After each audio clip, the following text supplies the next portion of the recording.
المغرب، وبحسب معلومات حصل عليها موقع لوديسك من مصادر عسكرية، حلقت قاذفتان أمريكيتان من طراز بي 52 فوق المجال الجوي المغربي قبل بضعة أيام رفقة طائرات F-16 تابعة للقوات الجوية الملكية، بهدف تنفيذ ما وصفت بأنها عملية محاكاة قصف أهداف بالذخيرة الحية في جنوب البلاد.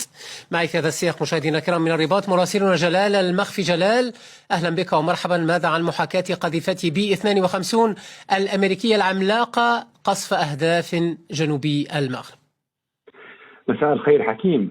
وفقا للمعلومات التي وفرتها مواقع التتبع الآني للطائرات العسكرية، قدمت طائرتان أمريكيتان من طراز بي 52 ستراتو فورتيس من قاعدة فيرفورد البريطانية تحت حماية مقاتلة تايفون لتعبر غرب أوروبا قبل وصولها إلى الأجواء المغربية، حيث رافقتها مقاتلات F-16 تابعة للقوات الملكية المسلحة في إطار ما يسمى بتأمين التكامل العملياتي. وبحسب المعلومات المتوفرة، وصلت الطائرتان المذكورة الجمعة الماضي الموافق ل22 من نوفمبر، حيث نفذتا عملية إسقاط قنبلتين حقيقيتين تزن كل واحدة منهما 500 رطل، وذلك على مستوى منطقة رأس الدرعا الساحلية الواقعة شمال إقليم طنطان الصحراوي المحاذي لإقليم الصحراء المغربية.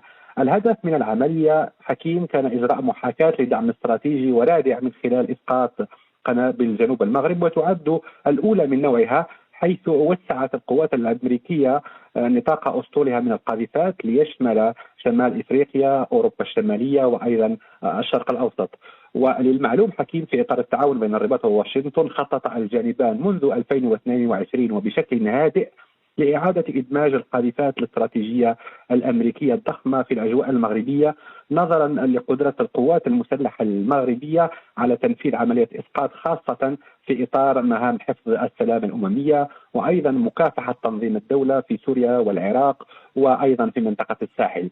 والمغرب من جانبه حكيم يعمل على قدم وساق لتحديث قواعده الجوية ضمن برنامج تطوير أسطوله من مقاتلات F-16، وعدد هذه القواعد المعلنة حتى الآن 4، والهدف من التحديث هو القدرة والتمكن من استيعاب هذه القاذفات الاستراتيجية الأمريكية الضخمة مثل بي 52 أو بي 1 وبي 2 ضمن العمليات المشتركة التي يقوم بها المغرب مع القوات الأمريكية، والتي سبق أن كشف عنها في عدد من التدريبات المشتركة مثل تدريبات الأسد الإفريقي.